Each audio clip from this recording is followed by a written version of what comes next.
Hi friends. మా friend గాడొచ్చి touch work అవ్వట్లేదురా mobile అని చెప్పి అన్నాడు. మేమిద్దరం అయితే ఒక దగ్గరే వర్క్ చేస్తాము. నేనైతే మొబైల్ సర్వీస్ చేస్తుంటానని వాడికి తెలుసు. అందుకని మొబైల్ తీసుకొచ్చి ఇచ్చాడు. "ఏమిరా ఏమైందిరా" అంటే "టచ్ వర్క్ అవ్వట్లేదురా మొబైల్ రోజు రోజుకి లావెక్కిపోతుంది" అన్నాడు. "ఏం చేసావురా స్వామి అంత ఘనంగా" అన్నాను. నేనేం చేయలేదురా, అది ఆ డిస్‌ప్లే కూడా ఊడిపోతుంది" అన్నాడు. ఈ ప్రాబ్లమ్ అంతా బ్యాటరీ వల్లే అనమాట. ఈ బ్యాటరీ ఉబ్బిపోవడం వల్ల మనకు ఆ ప్రెజర్‌కి ఆ డిస్‌ప్లేని కొంచెం ముందుకు తోసేస్తుందనమాట. ఉబ్బిపోయినట్లయితే మాక్సిమం బ్యాటరీ త్వరగా చేంజ్ చేసి పెట్టుకోవడం బెటర్ అనమాట. లేదంటే డిస్‌ప్లే కూడా డ్యామేజ్ అయిపోతుంది. ఈ గ్లా బ్యాక్ సైడ్ గ్లాస్ అయితే గ్లాస్ కూడా బ్రేక్ అయిపోద్దనమాట. ఇది ఫైబర్ డోర్ కాబట్టి ఆ కీస్ వరకు ఇరిగిపోయాయి. ఆ డోర్ అయితే ఓకే. ఈ బ్యాటరీస్ ఎందుకు ఉబ్బుతాయంటే, ఒక 1 డేలో 3 టైమ్స్, 2 టైమ్స్ అలా ఛార్జ్ చేస్తుంటారు. కొంతమంది మహానుభావులైతే నైటు ఛార్జింగ్ పెట్టేసి, మార్నింగ్ అయితే ఛార్జింగ్ పీక్కుంటుంటారనమాట. అది హీటింగ్ అయ్యి సెల్స్ వీక్ అయిపోతాయనమాట. కొంచెం డౌన్ అవుతుంది, మళ్ళీ ఛార్జ్ అవుతుంది, మళ్ళీ కొంచెం డౌన్ అవుతుంది, మళ్ళీ ఛార్జింగ్ అవుతుంది. అలా ప్రాసెసింగ్ అయితే లోపల అవుతూనే ఉంటుంది కాబట్టి, బ్యాటరీ మీదైతే ఒత్తిడి ఉంటుందనమాట ఛార్జింగ్ అలా ఉంచేయడం వల్ల. కానీ మనం 100% ఫుల్ ఛార్జ్ చేయకుండా 80% లేదా 90% గానీ మనం ఛార్జింగ్ ఉన్నప్పుడే మనం ఎక్కేటప్పుడే మనం మొబైల్ గాని అయితే తీసేసుకుంటే బ్యాటరీ అయితే లైఫ్ ఎక్కువ టైం అయితే మనం చూడగలుగుతామనమాట. తర్వాత ఈ లో బ్యాటరీ పడిపోయేదాకా గూడా యూజ్ చేయకుండా ఒక 20% మనకు లో బ్యాటరీ పడకముందే మనం బ్యాటరీనైతే ఛార్జ్ చేసుకున్నట్లయితే కూడా ఎక్కువ రోజులు మనము బ్యాటరీ అయితే లైఫ్ చూస్తామనమాట. తర్వాత ఇక్కడ మెయిను ఛార్జింగ్ బెట్టి యూజ్ చేస్తా ఉంటారు మొబైల్.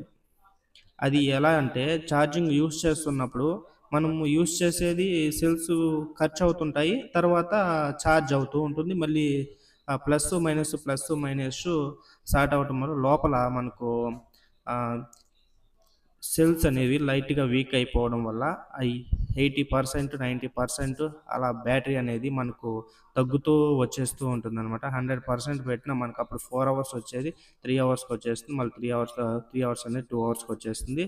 బ్యాటరీ అయితే అలాగే ఉంటుంది గానీ, నీకు బ్యాటరీ అయితే కొత్తదే అన్నా, కానీ ఛార్జింగ్ రావట్లేదు అనేసి అంటూ ఉంటారనమాట. వాళ్ళు 6 మంత్స్ వారంటీ ఇచ్చినా, 1 ఇయర్ వారంటీ ఇచ్చినా మనం వాడేదాన్ని బట్టి గూడా ఉంటుందనమాట. ఈ బ్యాటరీ చూడండి అంత ఘనంగా ఉబ్బిపోయిందనమాట. మనోడు ఎలా యూజ్ చేస్తున్నాడో మనకైతే తెలీదు. రూమ్‌లో ఉంటాడు గాబట్టి మొబైలే వాడికి టైమ్ పాసు. ఇంకేం జేయలేం గదా!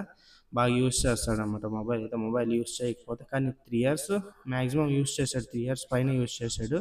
అది బెటరే అనమాట. వాడు డ్యూటీకొచ్చేస్తాడు కాబట్టి డ్యూటీ వచ్చేసిన తర్వాత మాక్సిమం పనుకుంటాడు. ఒక 11 అవర్స్ అలా యూజ్ చేస్తాడనమాట మొబైలు. డిస్‌ప్లే గూడా ఇంకా కంపల్సరీ ఇంకా గ్లూ వేసి ఫిట్టింగ్ జేసుకోవాలి. యేసుకొని ఫిట్టింగ్ జేసుకుంటేనే ఇది చూడండి చెమట గూడా అంటే ఆ డిస్‌ప్లేలో ఏసిపోవడం వల్ల వాడు మొబైల్ ఎక్కువ మాట్లాడి సైడ్ చెమట చూడండి. చెమటలా లోపలికెళ్ళిపోయి ఆ డిస్‌ప్లే మొత్తం అలా అయిపోయింది. మొత్తం గ్లూ ఏసేసి నీట్‌గా అయితే ఫిట్టింగ్ జేసేసాననమాట. డిస్‌ప్లే అయితే పర్ఫెక్ట్‌గా ఫిట్టింగ్ అయింది. ఒరిజినల్ డిస్‌ప్లే గదా! బాగా ఫిట్టింగ్ అయింది. తర్వాత బ్యాటరీ మీరు చేంజ్ చేసుకుంటున్నారంటే బయట అది లోకలా, ఒరిజినలా అని కాదు. ఇప్పుడు మీరు సర్వీస్ సెంటర్‌లో చేంజ్ చేసుకుంటే మాక్సిమం ప్రాబ్లమ్ ఉండదు. బయట చేంజ్ చేసుకుంటున్నారంటే మాత్రం మనకు మొబైల్‌కి స్పీడ్ అనేది ఇస్తారనమాట. ఇప్పుడు speed 33 watts, 65 watts, 18 watts, 100 watts, 120 watts ఇలా ఇస్తున్నారు గదా! ఆ వాట్స్ అనేది మనము మన ఛార్జింగ్ పెట్టినప్పుడు మనకి ఎఫెక్ట్స్‌ని చూపిస్తుంది లోపల. 100 వాట్స్ సపోర్టింగు లేదా నార్మల్ ఛార్జింగు 10 వాట్స్ ఇలా చూపిస్తూ ఉంటుంది గదా!